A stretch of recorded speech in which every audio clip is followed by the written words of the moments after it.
नमस्ते बच्चों, होप आप लोग अच्छे हो, अच्छे से पढ़ाई कर रहे हो। हिस्ट्री भी बहुत मन लगा करके पढ़ रहे हो। प्रीवियस डे मैंने हिस्ट्री क्लास 6 का first chapter studying the past का फर्स्ट पार्ट पढ़ाया था। आज है सेकंड यानी आखिरी पार्ट। बहुत छोटा सा चैप्टर है, बहुत छोटा सा डिस्क्रिप्शन है, तो छोटा सा एपिसोड भी है, तो इसको आप सुनोगे तो बहुत हेल्प होगा इस बोरियत से निकलने में हिस्ट्री वाले, और आपका नॉलेज भी काफ़ी बूस्ट होगा। चलिए शुरू करते हैं, ठीक है। फॉर बेंगली स्टूडेंट ऑल्सो আমরা প্রিভিয়াস ডে স্টাডিং দ্য পাস্টের ফার্স্ট পার্টটা পড়েছিলাম। আজকে আমরা পড়ব সেকেন্ড বা লাস্ট পার্ট। খুব ছোট চ্যাপ্টার, ডেসক্রিপশনও খুব স্বল্প সময়ের জন্য খুব ছোট ডেসক্রিপশন। খুব তোমরা এই জিনিসগুলোকে পড়বে ভালো করে। আর তোমরা কিন্তু কমেন্ট বক্সে কেউ আমাকে একবারও জানাওনি যে তোমাদের আমার ক্লাস কেমন লাগছে। এই ক্লাসে লাইক বা সাবস্ক্রাইব করলে তোমাদের হয়তো বিশেষ কিছু ক্ষতি হবে না, কিন্তু আমার খুব লাভ হবে।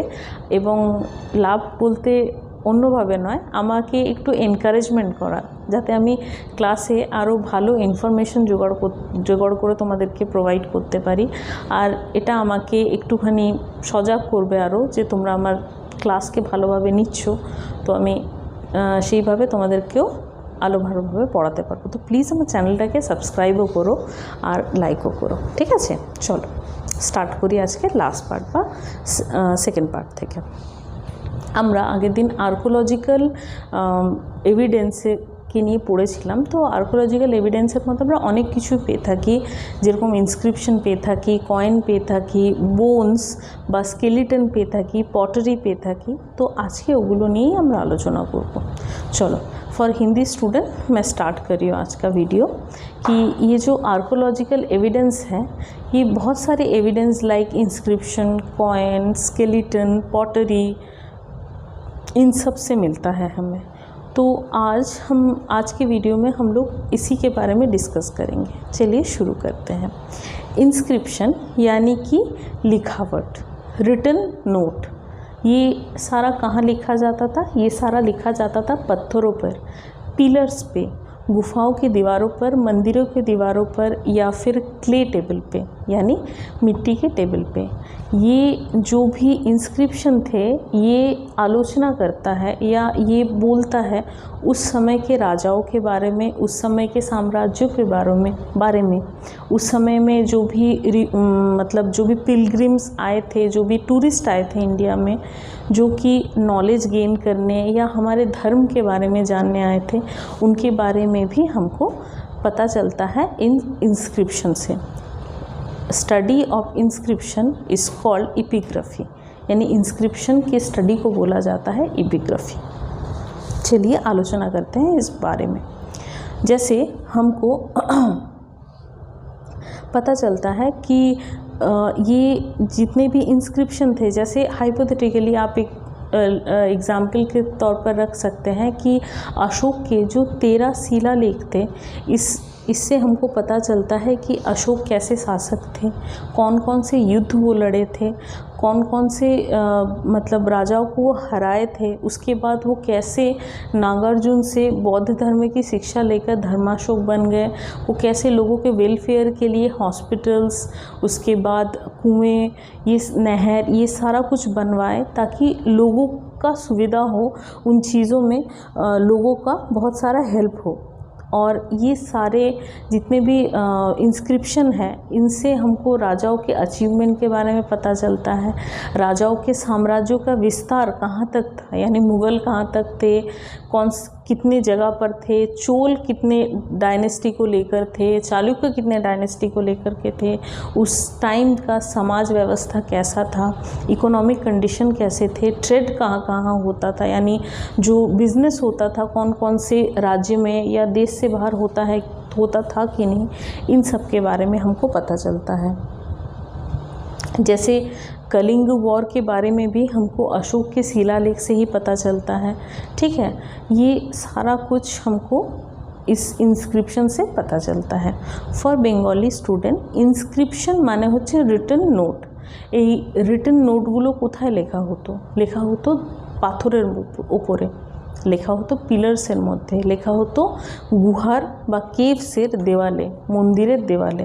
এগুলোতে কি লেখা থাকতো? এগুলোতে লেখা থাকতো ওই সময় যে সমস্ত রাজা বা সাম্রাজ্য যাদের ছিল তারা কি কি অ্যাচিভ করেছে, ওই সময়কার ল্যাঙ্গুয়েজ কী ছিল, রিটেন ল্যাঙ্গুয়েজ মানে বলার ভাষা বা লেখার ভাষা কী ছিল, কনভারসেশন ল্যাঙ্গুয়েজ কী ছিল, বা ওই টাইমে সমাজ ব্যবস্থা কীরকম ছিল, পলিটিক্যাল রিলেশন কীরকম ছিল অন্যান্য স্টেটের সাথে, অন্যান্য রাজ্যে বা দেশের সাথে। ওই টাইমে একটা রাজার সাম্রাজ্যের বিস্তার কতখানি জায়গা জুড়ে ছিল, এই সব কিছুই ইনস্ক্রিপশন থেকে জানা যায়। যেরকম একটা এক্সাম্পলের ভাবে তোমরা নিতে পারো যে অশোকের যে 13টা শিলালেখ বা ইনস্ক্রিপশন আছে, এটার থেকে জানা যায় যে অশোকা কতখানি মহান রাজা ছিলেন মৌর্য বংশের। কীভাবে তিনি একটা যুদ্ধের পরে, কলিঙ্গ যুদ্ধের পরে নিজের হৃদয় পরিবর্তন করে নাগার্জুনের থেকে, নাগার্জুন যিনি বৌদ্ধ পণ্ডিত ছিলেন ওনার কাছ থেকে কিভাবে বৌদ্ধ ধর্মের শিক্ষা নিয়ে পরে তিনি ধর্মাশোক হন, কিভাবে তিনি বিভিন্ন রকমের হসপিটালস, ওয়েলস, তারপর জলসেচ ব্যবস্থা, এই সমস্ত কিছু লোকের ওয়েলফেয়ারের জন্য তৈরি করেছিলেন, লোকের সুবিধার জন্য তৈরি করেছিলেন, সবার সেবা করতেন। এই সমস্ত কিছু জানা যায় ইনস্ক্রিপশন থেকে। Study of inscription is called epigraphy, মানে ইনস্ক্রিপশনকে নিয়ে যে পড়াশোনাটা করা হয় তাকে বলা হয় এপিগ্রাফি।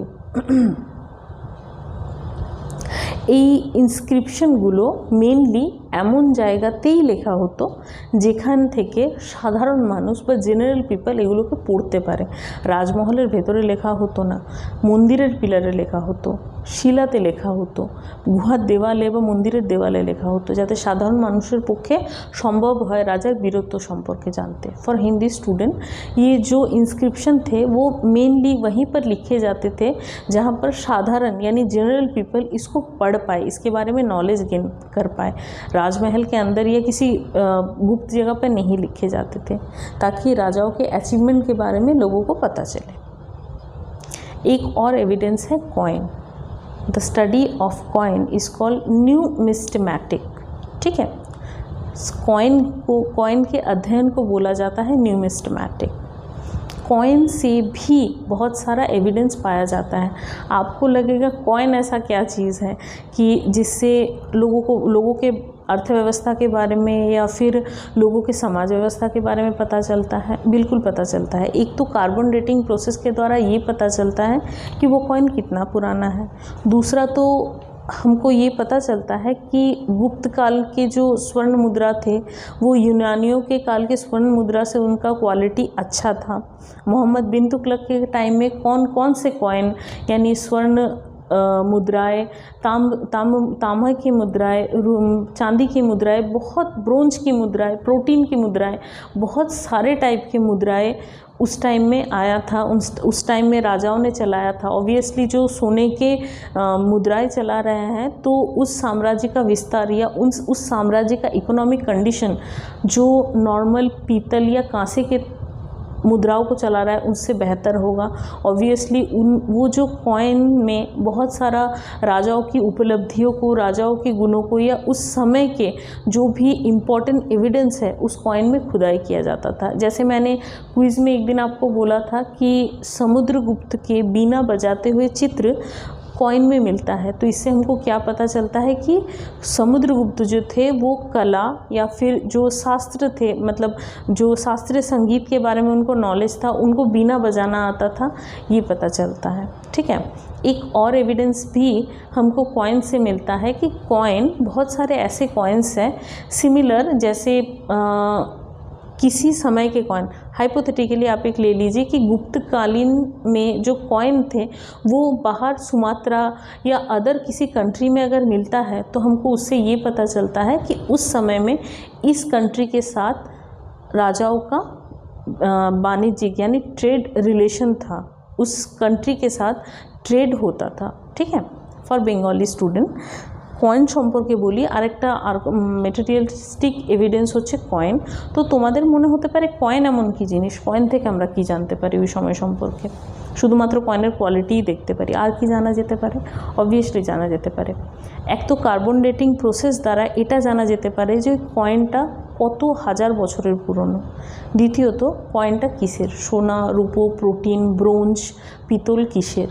অবভিয়াসলি যে রাজারা সোনার কয়েন চালাতো, সোনার মুদ্রা চালাতো, তাদের ইকোনমিক কন্ডিশন, যারা প্রোটিন বা পিতলের কয়েন চালাতো তাদের কন্ডিশনের থেকে ফার বেটার, মানে তাদের অর্থনীতি যথেষ্ট উন্নত ছিল, তাদের সাম্রাজ্য অনেক বড় ছিল। সোনার কয়েন বা সোনার মুদ্রা নিজের রাজ্যে চালানোর মানে হচ্ছে তাদের অর্থনৈতিক কন্ডিশন খুবই উন্নত। তাছাড়া এই সোনার বা বিভিন্ন কয়েন থেকে আমরা এটা জানতে পারি যে গুপ্তকালীন যে স্বর্ণ মুদ্রা ছিল ওটা ইউনানিদের স্বর্ণ মুদ্রা, মানে গ্রিসদের যে স্বর্ণ মুদ্রা, এদের কোয়ালিটির থেকে বেটার কোয়ালিটির ছিল। তাছাড়াও গুপ্তকালে সমুদ্রগুপ্তের বীণা বাজানোর ছবি এই কয়েনের মধ্যে পাওয়া যায়। তো এর থেকে আমরা জানতে পারি যে সমুদ্রগুপ্ত যিনি ছিলেন, ওনার বীণা সম্পর্কে নলেজ ছিল, বীণা বাজাতে উনি জানতেন। ঠিক আছে, এই সমস্ত কয়েনে ওই সময়কার কোনো বিখ্যাত মানে কোনো বিখ্যাত ঘটনা বা কোনো বিখ্যাত রাজার ছবি, এই সমস্ত কিছু খোদাই করা হতো, যার থেকে আমরা ওই সময় সম্পর্কে অনেক কিছু জানতে পারি। অবভিয়াসলি ওগুলো ক্ষয়ে অনেকখানি নষ্ট হয়েছে, কিছু থেকে গেছে, সেগুলোর থেকে জানা গেছে। আরেকটা জিনিসও জানা গেছে যে সাপোজ হাইপোথেটিক্যালি গুপ্ত সময়ের মুদ্রা যদি সুমাত্রা বা মেসোপটেমিয়া এই সমস্ত জায়গায় পাওয়া যায়, তাহলে জানা যেতে পারে যে এই সমস্ত কান্ট্রির সাথে গুপ্তকালীন একটা বাণিজ্যিক সম্পর্ক বা বাণিজ্য হতো এই সমস্ত দেশ থেকে। ঠিক আছে, study of coin is called numismatic, यानी কয়েন के নিয়ে যে পড়াশোনা করাটা সেটাকে বলা হতো নিউমিস্টেম্যাটিক। चलिए पढ़ते हैं अब मोनूमेंट्स के बारे में। मोनूमेंट्स क्या है? मोनूमेंट्स मूर्तियाँ हैं, मोनूमेंट्स स्कल्पचर है, मोनूमेंट्स स्तूप है, पैलेसेस है यानी कि महल है, फोर्ट यानी दुर्ग है, ये सारा का सारा कुछ मोनूमेंट्स है। तो आपको लगेगा मोनूमेंट्स से क्या पता चल सकता है? ऑब्वियसली मोनूमेंट्स के कार्बन डेटिंग प्रोसेस से पता चल सकता है कि ये कितना पुराना है, कितने हज़ार साल पुराना है। ठीक है, उसके बाद उसका जो डिज़ाइन है वो कौन से समय के डिज़ाइन के साथ मैच करता है, उसके जो स्कल्पचर है, जो उसमें रिटन नोट्स है, वो किस समय के हैं। उसके अलावा वहाँ पर बहुत सारे चित्र ड्रॉ किए जाते थे विद्वानों के द्वारा, तो उससे भी पता चलता है कि वो सारे स्कल्पचर, वो सारे मोनूमेंट्स जो थे वो किस समय के थे। जो भगवान की मूर्तियाँ थी उससे, या फिर उस मंदिर में या पैलेसेस में जितनी भी मूर्तियाँ हैं उनके क्लोथिंग से पता चलता है, अटायर से पता चलता है कि उस समय के लोग कैसे कपड़े पहनते थे, किस तरीके के कपड़े पहनते थे, किस तरीके का कस्टम या रिचुअल्स वो लोग फॉलो करते थे, किस तरीके से वो लोग पूजा करते थे, पूजा अर्चना करते थे, कैसे कौन कौन से देवताओं को वो मानते थे। जैसे हड़प्पा सिविलाइजेशन में पशुपति के बारे में पता चला है कि हाँ पशुपति देव का वो लोग पूजा करते थे, इंद्र को वो लोग पूजा करते थे, या फिर ऐसे ही बहुत सारे राजाओं में, जैसे विष्णु भगवान की मान्यता थी गुप्त साम्राज्य में, शिव की मान्यता थी राष्ट्रकूट साम्राज्य में। तो ऐसे ही बहुत सारे एविडेंस के द्वारा पता चलता है। जैसे अजंता की गुफाओं में जो पिक्टोग्राफिक राइटिंग थी, जो लिखा गया था, तो उससे पता चलता है कि बुद्ध की जीवनी कैसी थी, बुद्ध के जीवन काल के बारे में अजंता की गुफाओं से पता चलता है। विभिन्न टाइप के जो फोर्ट हैं, जैसे दुर्ग है, जैसे बहुत सारे दुर्ग से, जैसे शिवाजी के टाइम में दुर्ग से पता चलता था कि शिवाजी का जीवन काल, उनका जन्म, उनकी मृत्यु, उनका जीवन काल, ये सब कैसा था। तो मोनूमेंट्स बहुत हद तक हेल्प करता है हिस्टोरियन को किसी एरा या किसी समय के बारे में पता करने के लिए। जैसे मैंने बोला पहले वीडियो में कि जब आप साउथ में आएंगे तो वहाँ का जो टेम्पल का स्टाइल है द्रविडियन स्टाइल है। टेम्पल में बहुत टाइप के पिक्चर्स है, बहुत टाइप के डिज़ाइंस हैं जो कि नॉर्दर्न साइड से बिल्कुल अलग है। नॉर्दर्न साइड के जो टेम्पल्स हैं उनसे बिल्कुल अलग है। तो पता चलता है कि वो कौन से काल से मैच खाता है। ठीक है, फॉर बंगाली स्टूडेंट मोनूमेंट्स माने मूर्ति, पैलेसेस, फोर्ट, বিভিন্ন রকমের গৃহ, দুর্গ, মন্দির, এই সমস্তগুলো মনুমেন্টসের এভিডেন্স বা মনুমেন্টসের উদাহরণ। ঠিক আছে, তো তোমাদের ধারণা হতে পারে যে মনুমেন্ট থেকে আমরা কি ধারণা করতে পারি বা মনুমেন্ট থেকে আমরা কি জানতে পারি। অবভিয়াসলি মনুমেন্টের কার্বন ডেটিং প্রসেস থেকে আমরা জানতে পারি যে এই মনুমেন্টগুলো কোন সময়ের, মানে গুপ্তকালীন বা চালুক্যদের ছিল, রাষ্ট্রকূটের ছিল, কোন সময়। যদি আমি কোনো সময় তাঞ্জাভুর বা চিদম্বরমে যাই তো আমি ওখান থেকে কিছু পিকচার নিয়ে আসবো, বা যদি পসিবল হয় আমি কিছু ভিডিও নিয়ে আসবো যেটা আমি আপলোড করব অবভিয়াসলি ইউটিউবে। তখন তোমরা দেখতে পাবে যে ওখানকার যে টেম্পলের প্যাটার্ন সেটা সম্পূর্ণ আলাদা নর্দার্ন সাইডের টেম্পলের থেকে। ঠিক আছে, তো এই সমস্ত রকমের এভিডেন্স থেকে আমরা জানতে পারি যে হিস্টোরিয়ানরা, এবং আমরা জানতে পারি যে এই সময় যে সমস্ত মন্দিরে যে সমস্ত বিগ্রহ বা মূর্তিগুলি ছিল তাদের পরনে যে আটায়ার বা ক্লোদিং থেকে আমরা বুঝতে পারি যে ওই টাইমে, যে টাইমে এই মন্দিরটা স্থাপনা করা হয়েছিল ওই টাইমে সাধারণ মানুষের আটায়ার বা ক্লোদিং স্টাইল কী ছিল, ওরা কী ধরনের জামা কাপড় পরতো, কী খাবার খেত, কীরকমভাবে পূজা করতো, কীভাবে ওদের কাস্টম, ওদের রিচুয়ালস, এই সমস্ত জিনিস সম্পর্কে আমরা জানতে পারি। হাইপোথেটিক্যালি যেরকম ধরো গুপ্ত সাম্রাজ্যে, আচ্ছা আরেকটা কথা আমি বলে দিই যে বিভিন্ন সাম্রাজ্যে বা বিভিন্ন রাজার বা বিভিন্ন এম্পায়ারের পূজিত দেবতারা কিছু ক্ষেত্রে আলাদাও থাকতে পারে। যেরকম রাষ্ট্রকূট শৈব ধর্ম বা শিবকে বেশি মানত, জৈন ধর্মকে মানত, বুদ্ধকেও মানত। গুপ্ত বংশ বেশি বিষ্ণু ঠাকুরের পুজো করতো। হরপ্পা সিভিলাইজেশনে ম্যাক্সিমাম পশুপতি দেব এবং ইন্দ্রদেবের পুজো হতো। তো এই সমস্ত এভিডেন্স থেকে আমরা ওই টাইমে লোক কিভাবে ঈশ্বরকে পুজো করতো বা কিভাবে ঈশ্বরের মান্যতা ছিল এই জিনিস সম্পর্কে আমরা জানতে পারি। ঠিক আছে, নেক্সট হচ্ছে স্কেলিটন বা কঙ্কাল। তোমার মনে হতে পারে যে কঙ্কাল থেকেই বা কোনো সময় সম্পর্কে কিভাবে ধারণা হতে পারে। তো একটা প্রসেস তো আছে অবভিয়াসলি কার্বন ডেটিং প্রসেস, আর হচ্ছে যে যদি কোনো জায়গায় কঙ্কাল পাওয়া গেছে তো কিছু কঙ্কালে পাওয়া গেছে যে কঙ্কালগুলো যখন মাটির তলায় করা হয়েছে, গ্র্যাভিয়ার্ড দেওয়া হয়েছে বা কবর দেওয়া হয়েছে, তো জানা যেতে পারে যে ওই সময় নিয়ম ছিল যে মৃতদেহকে জ্বালানো হতো না, কবর দেওয়া হতো। তো এই কবর দেওয়ার প্রসেসটা কোন সময়ের ছিল, এটা গুপ্তকালীন ছিল, মধ্যকালীন ছিল, বা এটা কোন ধর্মাবলম্বী সেটাও জানা যেত। দ্বিতীয়ত কিছু স্কেলিটনের ভেতর থেকে, মানে কিছু স্কেলিটনের থেকে অনেক জুয়েলারি উদ্ধার করা হয়েছে।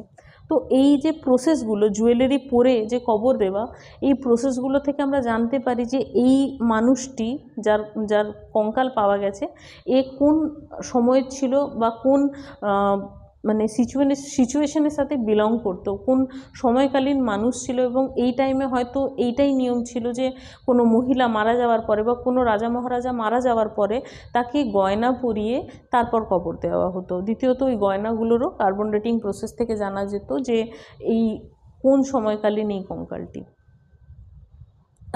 তাছাড়াও আরেকটা এভিডেন্স হচ্ছে বডি স্ট্রাকচার থেকেও অনেকখানি ধারণা হতো যে মানুষের শারীরিক গঠন ওই টাইমে কীরকম ছিল। যেরকম আর্যদের সম্পর্কে জানা যায় যে আর্যরা খুব লম্বা ছিলেন, সেরকম হুনদের সম্পর্কে জানা যায় যে হুনরা খুবই ছোট, মানে বেটে হাইটে ছিলেন, 4 থেকে 5 ফিট বা 3 ফিটেরও হাইট ছিল হুনদের। तो एगुलो एक टाइपर एविडेंस। चलिए पढ़ते हैं हिंदी में। स्केलेटन, तो आपको लगेगा स्केलेटन से क्या पता चल सकता है। स्केलेटन से बहुत, एक प्रोसेस है carbon dating. Obviously carbon dating process से पता चलता है कि ये कौन से समय के हैं, या फिर बहुत सारे स्केलेटन ऐसे भी हैं जो अलंकार पहन के, यानी ज्वेलरी पहनकर ही उनको कवर दिया गया है।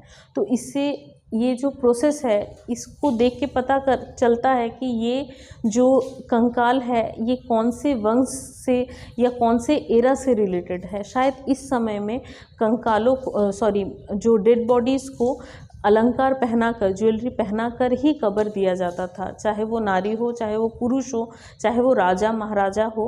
तो इस समय में शायद ज्वेलरी पहना करके ही इंसान को कब्र दिया जाता था। तो ये एक रिचुअल्स के बारे में पता चलता है। दूसरा तो अगर उसको क्रिमेशन नहीं होकर उसको कब्र दिया जाता है तो उसकी जाति के बारे में, उसके धर्म के बारे में भी पता चलता है। दूसरा तो बॉडी स्ट्रक्चर को देखकर, कंकाल के बॉडी स्ट्रक्चर को देखकर कभी पता किया जा सकता है कि उस समय में इंसान की हाइट नॉर्मल होती थी, बहुत लंबा या बहुत छोटा होता था। जैसे आर्य के बारे में बोला जाता है आर्य बहुत लंबे होते थे, वैसे हून के बारे में पता चलता है कि हून जो जाति थे वो बहुत छोटे हाइट के होते थे, लगभग 3 से 4 फीट के हाइट के होते थे। ठीक है, स्केलेटन के बारे में पढ़े, मोनूमेंट्स के बारे में पढ़े, बहुत कुछ हम लोगों को पता चला कि हिस्टोरियन एक्चुअली ये सारे एविडेंस कहाँ से जुगाड़ करते हैं। कई हिस्टोरियन के बुक्स में या फिर आर्टिकल्स में पता चलता है कि बहुत सारी जगह ऐसे भी थे जहाँ पर इंसानों को अपने पालतू जानवरों के साथ, यानी डोमेस्टिक एनिमल्स के साथ, जो उनको बहुत प्यारे होते थे, उनके साथ दफनाया जाता था। कभी कभी हस्बैंड वाइफ को साथ में, या फिर एक मेल और एक फीमेल को भी साथ में दफनाया जाता था। बहुत सारे अलग अलग रिचुअल से, बहुत सारे अलग अलग कस्टम से वो लोग रिलेट करते थे। मैक्सिमम ये जितने भी एविडेंस हैं उस टाइम के कल्चर और रिलीजन के बारे में भी हमको नॉलेज देता है। ठीक है, चलिए अब पढ़ते हैं एक डायरेक्ट एविडेंस यानी लिटरेरी एविडेंस के बारे में। ये जितने भी सारे एविडेंस थे ये आर्कोलॉजिकल एविडेंस थे। अब पढ़ते हैं लिटरेरी सोर्स या लिटरेरी इन्फॉर्मेशन के बारे में। लिटरेरी इन्फॉर्मेशन वो है जो भी बुक्स लिखे गए हैं राजाओं के द्वारा, मंत्री या फिर लेखकों के द्वारा या प्रिस्ट के द्वारा, उस समयकालीन जितने भी लेखक, प्रिस्ट, राजा, मंत्री जो भी राजाओं के बारे में लिखते थे, उस समयकालीन इतिहास के बारे में, उस समयकालीन समाज व्यवस्था के बारे में लिखते थे, ये डायरेक्ट एविडेंस है। यानी डायरेक्ट उस बुक को पढ़ो और पता चल जाता है कि वो उस समय का समाज, अर्थव्यवस्था या फिर जो राजनीतिक व्यवस्था कैसा था। ये इतना आसान नहीं है ऑब्वियसली। जैसे कि मैंने पहले बोला कि ये जितने भी सारे लेटर्स हैं वो मॉडर्न लेटर्स नहीं है, कुछ पिक्टोग्राफिक राइटिंग है, कुछ अलग अलग भाषाएं हैं जो कि आज के भाषाओं से मैच नहीं खाता है। तो ये सारे चीज़ों को पढ़ करके आर्कोलॉजिस्ट या फिर हिस्टोरियंस हमारे सामने रखते हैं उस समय के इतिहास को। चलिए जानते हैं। उस समय में पेपर इतना इजीली अवेलेबल नहीं था, जैसे कि मैंने पहले बोला। तो ये सारे शिलालेख में जो लिखा जाता था यही सब बुक्स में लिखे जाते थे। तो बुक्स का पेपर जो रहता था वो बहुत अच्छे क्वालिटी का नहीं रहता था। Even books mainly paper mainly पाया ही नहीं जाता था। मेनली वो लिखित डॉक्यूमेंट्स थे, ये भोजपत्र में होते थे, कॉपर प्लेट्स में लिखे जाते थे। उसके बाद उनका एक बुक बनता था। उस टाइम प्रिंटिंग प्रेस नहीं था, इसलिए इंसान अपने हाथ से ही जितने भी कॉपीज़ इसके बनाते थे अपने हाथ से ही लिख के सेकेंड कॉपी, थर्ड कॉपी इसका बनाते थे। ये जो लिटरेरी सोर्स है इसको कहा जाता है मैन्युस्क्रिप्ट या मोनोस्क्रिप्ट। ये लिटरेरी सोर्स के बहुत सारे भाग हैं। उसमें पहला भाग है religion source. For Bengali student, मैं पहले बंगाली स्टूडेंट को थोड़ा डिफाइन कर दूँ कि लिटरेरी सोर्स হচ্ছে আর্কোলজিক্যাল সোর্সের মতনই একটা সোর্স, কিন্তু আর্কোলজিক্যাল সোর্সে যেরকম বিভিন্ন ধরনের মেটেরিয়াল বা ইনস্ক্রিপশন, কয়েন, স্কেলিটন, মনুমেন্টস এগুলোর উপর ডিপেন্ড করতে হয়। লিটারারি যে বা লিটারেচার যে এভিডেন্সগুলো আছে এটা ডাইরেক্ট এভিডেন্স বা খুব ইম্পর্টেন্ট এভিডেন্স। এটার থেকে ডাইরেক্ট জানা যায় যে এটা কোন সময়কালীন ইতিহাস সম্পর্কে বলছে, কোন রাজা সম্পর্কে বলছে, কোন সাম্রাজ্য সম্পর্কে বলছে, ওই টাইমের rituals, religion, social, political, economical life, মানুষের এডুকেশন সিস্টেম কীরকম ছিল, নলেজ কীরকম ছিল, বা ওখানে গৃহপালিত পশু ছিল কি না, এগ্রিকালচার কীরকম ছিল, ট্রেড কোথায় কোথায় হতো, এই সব কিছু বইগুলো পড়লে জানা যেত। যেরকম আমি বললাম যে আলাউদ্দিনের মূল্য নিয়ন্ত্রণ সম্পর্কে বা কৃষ্ণদেব রায়ের সম্পর্কে বা হর্ষবর্ধনের সম্পর্কে বা চন্দ্রগুপ্ত মৌর্যের সম্পর্কে যা কিছু বই লেখা গেছে, তো ডাইরেক্ট জানা গেছে ওই বংশ সম্পর্কে। ঠিক আছে, এই বইগুলো পড়ে ওরা যে বংশের থেকে বিলং করে, যে এম্পায়ারের সাথে বিলং করে, সেই এম্পায়ার সম্পর্কে ডাইরেক্ট এভিডেন্স পাওয়া গেছে। চলুন পড়ি। ফার্স্ট এভিডেন্স रिलीजियन सोर्स, ठीक है। For Hindi student religion source यानी धर्म से रिलेटेड जितने भी बुक्स थे, जैसे पिटक्स जो त्रिपिटक थे, विनय पिटक, सूत्र पिटक, अभिधर्म पिटक, जो पिटक्स थे ये पाली भाषा में लिखे गए हैं, ये बुद्धिस्ट के लिए हैं, ठीक है। जो वेदास लिखे गए हैं संस्कृत में, ये हिंदू धर्म के लिए, हिंदू धर्म से रिलेटेड है। आज भी हिंदू धर्म में वेद की मान्यता है, वेद के रिचुअल्स फॉलो होते हैं। उसके बाद अंगस जो है ये जैन धर्म के हैं, जो कि प्राकृत लैंग्वेज में लिखे गए हैं। ऐसा जितने भी रिलीजियस बुक है, रिलीजियस बुक में सिर्फ रिलीजन के बारे में नहीं, उस समय के समाज व्यवस्था के बारे में भी हमको या हिस्टोरियंस को डायरेक्ट नॉलेज मिलता है। इसके अलावा भी बहुत सारे स्क्रिप्ट है जिसको पढ़ करके हमको उस टाइम हमारा जो रिलीजियन है, हाइपोथेटिकली जैसे उर्दू के बारे में, उर्दू के जो बुक्स हैं उससे पता चलता है, या फिर कुरान से हमको हज़रत मोहम्मद के बारे में पता चलता है, जो कि इस धर्म के प्रचार प्रसारकारी हैं। जो पिटक्स हैं, जो बुद्धा के जातक का टेल्स है, उससे पता चलता है बुद्ध के जन्म के बारे में, मृत्यु के बारे में, उनके जो धर्मचक्र प्रवर्तन के बारे में, उनकी मोक्ष प्राप्ति के बारे में। ऐसे ही बहुत सारे और एविडेंस हैं, जैसे पुराण से वायु पुराण, मत्स्य पुराण। वायु पुराण गुप्त वंश के बारे में बात करता है, मत्स्य पुराण सतवाहन के बारे में बात करता है। बहुत सारे उपनिषद हैं, स्मृतिज है, उनमें से एक है मनुस्मृति जो कि डिफाइन करता है हिंदू कस्टम्स के बारे में। तो ऐसे ही बहुत सारे रिलीजियस एविडेंस है जो कि प्रूफ करता है उस समयकालीन समाज व्यवस्था को। और बहुत सारे एपिक्स या उपन्यास भी है, जैसे सबसे विख्यात उपन्यास रामायण महाभारत में भी उस समय के समयकालीन समाज व्यवस्था के बारे में हमको पता चलता है। उसके बाद है नॉन रिलीजियस बुक।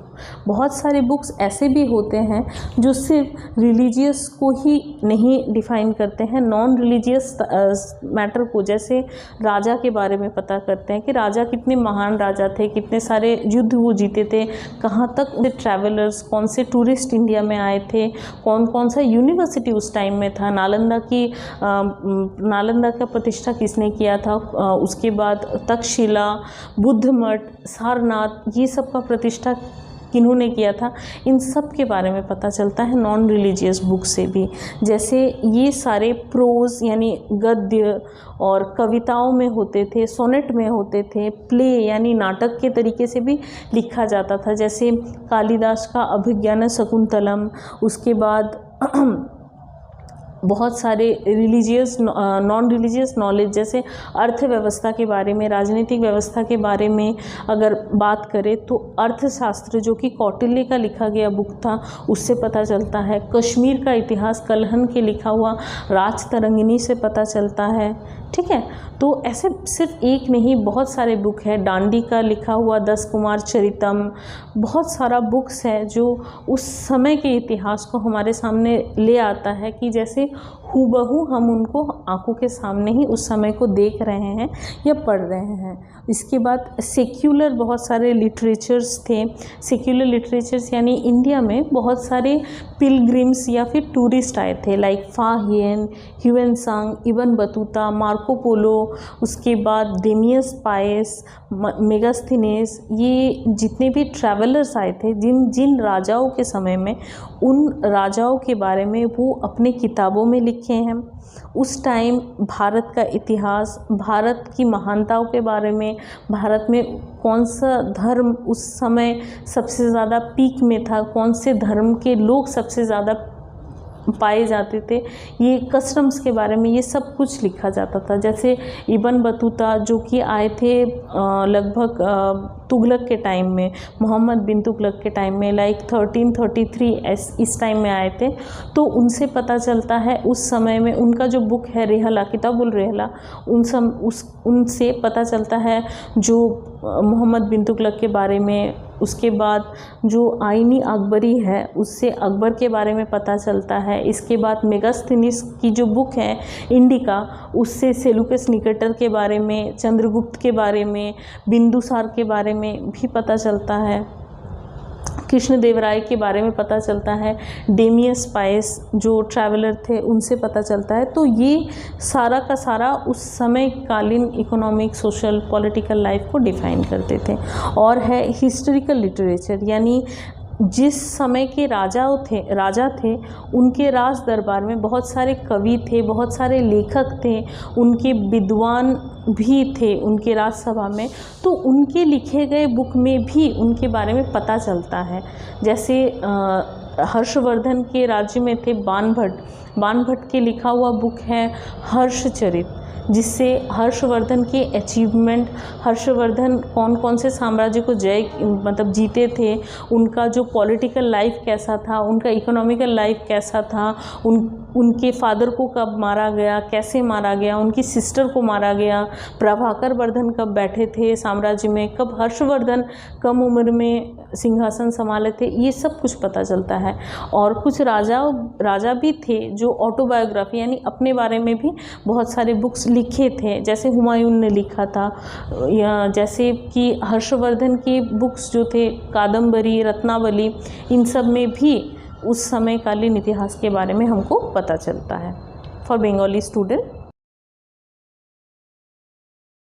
রিলিজিয়াস যে লিটারেচারগুলো ছিল, রিলিজিয়াস লিটারেচার यानी ধর্ম বা ধর্মের সম্পর্কে লেখা যে সমস্ত রিলিজিয়াস বইগুলো ছিল, যে ধর্মাবলম্বী কোন মানুষ কোন ধর্মাবলম্বী ছিলেন, বেশিরভাগ মানুষ কোন ধর্মকে বেশি মান্যতা দিতেন, কোন সময় কোন ধর্মের প্রাধান্যতা অতিরিক্ত ছিল, কোন ধর্মের প্রতিষ্ঠা প্রচার প্রসার কে করেছিলেন, এই সমস্ত কিছু জানা যায় রিলিজিয়াস বুক থেকে। যেরকম হিন্দু ধর্ম সম্পর্কে জানা যায় বেদ, যেটা সংস্কৃতে লেখা হয়েছে, সেরকমই বুদ্ধ ধর্মর ত্রিপিটক সম্পর্কে যেটা পালি ভাষাতে লেখা হয়েছে জানা যায়। অঙ্গাস, যেটা জৈনদের সম্পর্কে জানা যায়, যেটা প্রাকৃত ভাষায় লেখা হয়েছে। কোরআন বলে হজরত মোহাম্মদ এবং মুসলিম যে ধর্মটা সে সম্পর্কে আমাদেরকে নলেজ দেয়। সেরকমই বিভিন্ন ধরনের এই যে রিলিজিয়াস বুকগুলো, এটা শুধুমাত্র ধর্মকে দেখায় না, যেরকম বেদে শুধুমাত্র হিন্দু ধর্মকে দেখানো হয়নি, ওই সময় মানুষ কীরকম জীবনযাপন করত, মানুষ কীরকম রুল ফলো করতো, বেঁচে থাকার যে পদ্ধতি ছিল, সেখানে চতুর্বর্ণ সমাজকে এরা বেশি মান্যতা দিত, যেখানে বলা হতো যে ব্রাহ্মণের উৎপত্তি যেটা হয়েছে ব্রহ্মার মুখ থেকে হয়েছে, ভুজা থেকে হয়েছে কায়স্থ, বানপ্রস্থ, কায়স্থদের জন্ম, আর থেকে হয়েছে তোমার চরণ থেকে হয়েছে শূদ্রদের জন্ম। তাছাড়া জীবনে বেঁচে থাকার যে পদ্ধতি, यानी ব্রহ্মচর্য, গার্হস্থ, বানপ্রস্থ, সন্ন্যাস, এই জীবনে প্রত্যেকটা মানুষের বেঁচে থাকার এই পদ্ধতিগুলো নিয়ে আলোচনাও বেদের মধ্যে করা হয়েছে। এরকম বুদ্ধের জাতকা টেলস থেকে পাওয়া যায় যে বুদ্ধের জন্ম, মোক্ষ প্রাপ্তি, মহাপরিনির্বাণ, ধর্মচক্র প্রবর্তন, এই সমস্ত কিছু জানা যায়। সেরকম জৈনদের সম্পর্কেও জানা যায়। শুধুমাত্র এগুলোও না, আরও অনেক রিলিজিয়াস বুক আছে, যেরকম পুরাণ, মৎস্য পুরাণ যেটা বলে সাতবাহন সাম্রাজ্য সম্পর্কে বলে, তাছাড়া বায়ু পুরাণ গুপ্ত সাম্রাজ্য সম্পর্কে বলে, অনেক উপনিষদ, অনেক স্মৃতি যেরকম মনুস্মৃতি হিন্দু ধর্মের বেঁচে থাকার কাস্টমসগুলোকে আলোচনা করে। তো এই সমস্ত বুকে ওই সময়ের সমকালীন সামাজিক ব্যবস্থা, অর্থনৈতিক এবং রাজনৈতিক ব্যবস্থাকে আলোচনা করা হয়। ঠিক আছে, আরও আছে যে এপিক আমাদের যে বই রামায়ণ এবং মহাভারত, এই দুটো বই থেকেও আমরা অনেক নলেজ গ্যাদার করতে পারি। হিস্টোরিয়ানরা ওই টাইমে সময়কালীন সম্পর্কে অনেক নলেজ গ্যাদার করতে পারে। ঠিক আছে, চলুন আসি নন রিলিজিয়াস বুকে। অনেক নন রিলিজিয়াস বই থেকেও ওই সময়ের রাজা মহারাজাদের সম্পর্কে, জীবনশৈলী সম্পর্কে জানা যায়।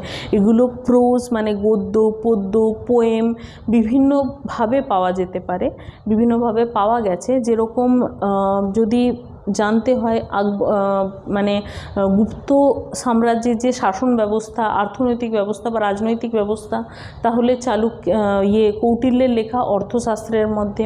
কাশ্মীরি ইতিহাস সম্পর্কে যদি জানতে হয় তাহলে কলহনের লেখা রাজতরঙ্গিনী সম্পর্কে, তাছাড়া গান্ধীর লেখা দশকুমার চরিতম, এই সমস্ত বইগুলো, আরও অনেক এভিডেন্স আছে, আরও অনেক বই আছে। আমি দু একটা বই অ্যাজ এ এক্সাম্পল আপনাদের কাছে তুলে ধরলাম।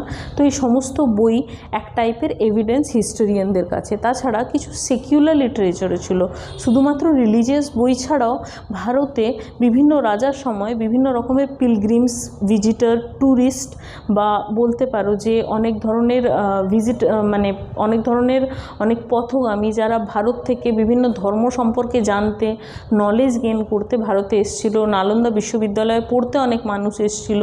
তো ওরা যে ট্রাভেলার্সরা এসেছিল ভারতে, তারাও ভারত সম্পর্কে অনেক কিছু তাদের বইতে লিখে গেছেন।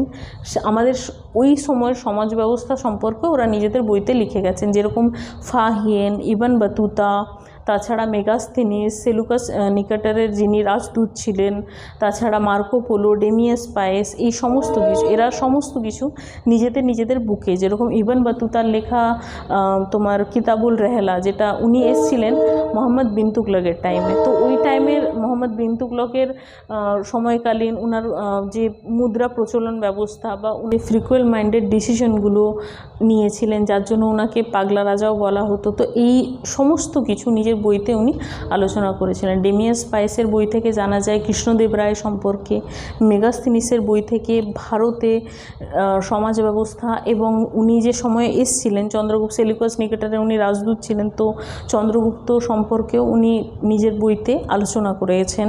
তো এই সমস্ত কিছু আমরা জানতে পারি ওনার লেখা বই থেকে। তাছাড়াও হিস্টোরিক্যাল কিছু লিটারেচার আছে, যেরকম বিভিন্ন রাজা রাজদরবারে বিভিন্ন রকমের লেখক, কবি, রাজা নিজে এবং তার যে নবরত্ন ছিল বা কিছু কিছু রাজার ক্ষেত্রে ছিল নবরত্ন রেখেছিলেন, তারাও কিছু কিছু বই লিখে গেছেন যেটা সেই রাজাটাকে ডেডিকেট করে লেখা হয়েছে। সেই রাজার সমাজ ব্যবস্থা, অ্যাচিভমেন্ট, ওনার জীবনী সব কিছু জানা যায় ওই বইগুলো থেকে। যেরকম হর্ষবর্ধনের সম্পর্কে যদি জানতে হয় তাহলে বাণভট্টের লেখা হর্ষচরিত সম্পর্কে জানা যায়। তাছাড়া কিছু অটোবায়োগ্রাফিও আছে, যেরকম হুমায়ুন নিজের কিছু অটোবায়োগ্রাফি লিখে গেছেন। আইনি আকবরী, যেটা আবুল ফজল লিখেছেন, ওখান থেকে আকবরের সম্পর্কে নলেজ হয়।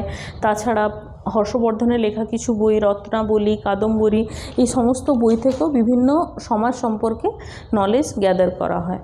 তো এই সমস্ত বইগুলো সম্পর্কে এই বইগুলো যে আমরা পড়ি, এটা কি শুধুমাত্র হিস্ট্রি সম্পর্কে জানতে না, এটা আমাদেরকে এটা বুঝতে সুবিধা করে যে ওই টাইমে এতখানি সুযোগ সুবিধা না থাকা সত্ত্বেও মানুষ কত ভালোভাবে এই সময়টাকে বেঁচেছে, অনেক অ্যাচিভ করেছে, ভারতবর্ষকে রক্ষা করেছে। এছাড়াও আমাদের যে ন্যাশনাল হিরো মানে সুভাষচন্দ্র বোস, গান্ধীজি, জওয়াহরলাল নেহরু, ক্ষুদিরাম বসু, এদের সম্পর্কে আমরা হিস্ট্রি থেকে জানতে পারি। তো এদের অ্যাচিভমেন্ট সম্পর্কে, এদের সমস্ত কিছু নেগেটিভ কন্ডিশনও কীভাবে এরা ভালোভাবে নিজেদেরকে মেনটেন করতো, নিজেদের মোটিভেশনটাকে বুস্ট করতো, এই সম্পর্কে জানতে পারি এবং আমরাও এদের থেকে ইন্সপায়ার হতে পারি এবং ফরওয়ার্ড হতে পারি। আমরা নিজেদেরকে ততখানি ব্রেভ বানাতে পারি, যেরকম নেতাজি সুভাষচন্দ্র বোস ছিল। ঠিক আছে, আরেকটা কথা আমি বলে দিই যে জাভা বা তোমার কম্বোডিয়াতে যে ইন্ডিয়ান কিছু টেম্পল পাওয়া যায়, কিছু হিন্দু মন্দির পাওয়া যায়। কম্বোডিয়াতে যেরকম সূর্য মন্দির আছে, জাভাতে কিছু টেম্পল আছে, ইন্দোনেশিয়াতেও কিছু টেম্পল আছে হিন্দু রিচুয়ালসের সাথে রিলেটেড। তো এটার থেকে আমরা কি জানতে পারি যে হিন্দু বা ভারতের সাম্রাজ্য বিস্তার বা রাজাদের সাম্রাজ্য বিস্তার অনেক দূর দূরান্ত পর্যন্ত ছিল। তো এগুলোর থেকেও আমরা অনেক কিছু নলেজ আমাদের বুস্ট করতে পারি। फॉर हिंदी स्टूडेंट ये जितने भी हिस्टोरिकल एविडेंस थे, ये सिर्फ हमको नॉलेज बूस्ट करने के लिए या फिर हिस्ट्री के बारे में जानने के लिए भी नहीं, हमको इंस्पायर करने के लिए भी इनफ है। जैसे सिर्फ ये सारे ही नहीं, जितने भी राजा थे, जितने भी साम्राज्य थे, जो भी मुग़ल कालीन इतिहास, गुलाम वंश, खिलजी वंश, इन सब से हमको एक नॉलेज मिलता है कि इस टाइम में, मॉडर्न टाइम में जितनी सुविधाएं हमको मिलती हैं, वो सारी सुविधाएं उस टाइम में नहीं रहने के बावजूद भी बहुत सारा अचीवमेंट उन लोगों ने किया था। तो इससे हम बहुत सारा इंस्पायर हो सकते हैं। इसके अलावा भी हमारे जो भी नेशनल हीरोज़ थे, जैसे नेशनल हीरो हैं जैसे सुभाष चंद्र बोस, जवाहरलाल नेहरू, महात्मा गांधी, खुदीराम बोस, ये जो भी हमारे नेशनल हीरोज़ हैं, इन सब से भी हम लोग इंस्पायर हो सकते हैं। एक और बात मैं बोल दूं कि जावा और कंबोडिया में बहुत सारे हिंदू टेम्पल्स पाए जाते हैं, जो कि सूर्य मंदिर हैं। इंडोनेशिया में भी बहुत सारे टेम्पल्स पाए जाते हैं जो कि हिंदू रिलीजियन को रेफ़र करते हैं। तो इससे पता चलता है कि साम्राज्य का विस्तार, राजा उस टाइम में भारत का साम्राज्य का विस्तार कितना दूर दूर तक था। ठीक है, होप सो आपको ये चैप्टर बहुत अच्छे से समझ में आएगा अगर आप वीडियो को बहुत ध्यान से देखेंगे। और एक बात है, सिर्फ वीडियो देखने से नॉलेज बूस्ट नहीं होगा, आपको पढ़ना भी पड़ेगा। आप किताबों को पढ़िए, बुक के नॉलेज से ज़्यादा किसी इंसान को क्या ही पता चल सकता है। आप बुक को पढ़िए, आप मेरी वीडियोज़ को देखिए, होप सो आपको चीज़ों को समझने में बहुत आसानी होगी। आप लोग प्लीज़ मेरे चैनल को सब्सक्राइब कीजिए, लाइक कीजिए, बेल बटन दबाइए और प्लीज़ मुझे थोड़ा सा इनकरेज भी कीजिए। ठीक है, चलते हैं। और आज का वीडियो इतना ही, नेक्स्ट डे मिलते हैं आपको एक नए चैप्टर के साथ। तो आज के लिए इतना ही, और पेड़ लगाइए, हमारी सुंदर पृथ्वी को बचाइए। धन्यवाद।